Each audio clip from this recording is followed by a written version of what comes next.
desert does not negotiate. It does not offer shade because you need it, or water because you are thirsty, or rest because you have been walking for 7 days. The desert simply is, indifferent, vast, and completely without interest in whether the thing crossing it can make it to the other side. Most things cannot. One animal was specifically built, not only to survive the crossing, but to carry others through it, to keep walking when the water runs out, to arrive on the other side, having given everything the crossing required, and still be standing. The camel is not built for beauty. It is built for endurance, everything about it. The hump that stores fat reserves for energy. When food and water are scarce, the oval red blood cells that continue flowing when dehydrated, where other mammal cells would jam together and stop, the nostrils that can close completely against a sandstorm, the double-layered eyelashes that protect the eyes from blowing sand, the broad, soft feet that distribute weight across loose sand, is an engineering solution to a specific problem: how to cross what cannot be crossed. For thousands of years, the camel was the technology that connected civilizations across the regions that should have been walls. The Silk Road existed because of the camel. The spice trade, the salt trade, the movement of ideas, religions, languages, and knowledge across the deserts of Asia, the Middle East, and North Africa. All of it was possible because one animal could carry more weight than a horse, walk further without water than any other domesticated animal, and arrive on the other side of a crossing that had no other passage. A camel can drink up to 30 gallons of water in a single sitting, not because it stores water in its hump. This is the most common misconception about camels, and it is wrong. The hump stores fat, not water. The water is stored in the camel's bloodstream and tissues. In the remarkable biology of an animal whose body can tolerate a level of dehydration that would kill other mammals before symptoms became visible. The camel does not drink to refresh. It drinks to load, and then it walks into the desert with everything it will need already inside it. In temperatures that would kill a human being in hours, a camel walks.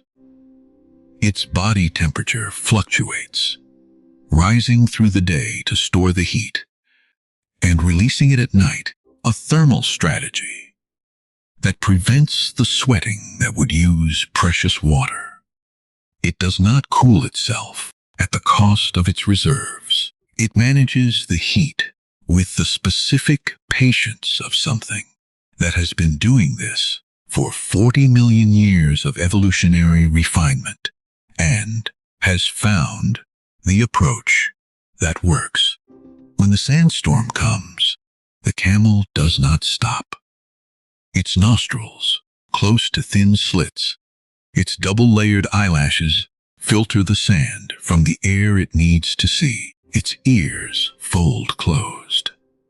The camel has been closing itself against sandstorms since before human civilization existed, and it does it the same way every time, by deploying the specific biological protections that have made it the only animal that can continue moving through conditions that are designed to stop movement entirely. A camel does not sink into sand. Its broad, soft, spreading feet distribute its considerable weight, and the weight of whatever it carries, across the sand surface in a way that allows it to walk on terrain that swallows other animals. It does not struggle against the desert surface. It is designed for the desert surface. The thing that makes crossing hard for everything else is the thing the camel walks on, as a matter of course, because the camel was not built for somewhere else and deployed here. It was built for here. A camel can carry up to 900 pounds. It walks the same pace, loaded as unloaded, because the load is factored into the biology rather than added to it as a complication. The people who crossed the deserts on camel caravans trusted the animal completely, not because they were naive, but because the camel had proven over thousands of years and millions of crossings that it would arrive. Not fast, not impressively, but consistently, without fanfare, with the specific, durable reliability of something that was built to do exactly this. Stand a human being beside a camel in the desert, and the desert tells you something specific. The human sweats. The human needs water every few hours. The human is weakened by heat. The human cannot walk for more than a day without rest. The camel does none of these things on the same schedule. Not because the camel is superior in some general sense, because the camel is specifically built for this specific place, and the human, in this specific place, is not. The camel is not trying harder. It is simply where it belongs. The camel arrives, not dramatically. The camel does not do dramatic. It arrives with the same unhurried pace it maintained for the entire crossing. It walks to the water. It drinks. It does not perform having made the crossing. It simply made the crossing, which was what was required. And the making of it was not remarkable to the camel, because the camel is not capable of finding the remarkable in the thing it was specifically built to do. The camel does not know it is a lesson.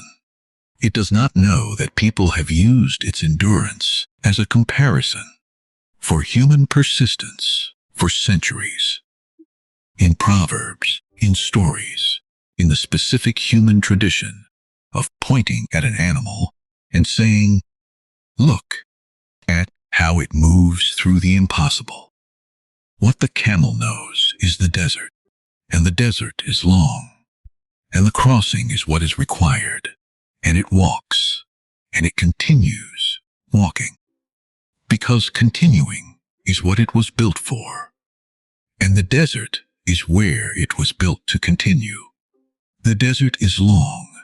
It does not shorten for the one crossing it. It does not offer encouragement, or acknowledge effort, or reduce the distance, because the one walking has been walking for a very long time. The desert simply is the same distance, the same heat, the same indifference, from the first step to the last, and the camel walks it anyway.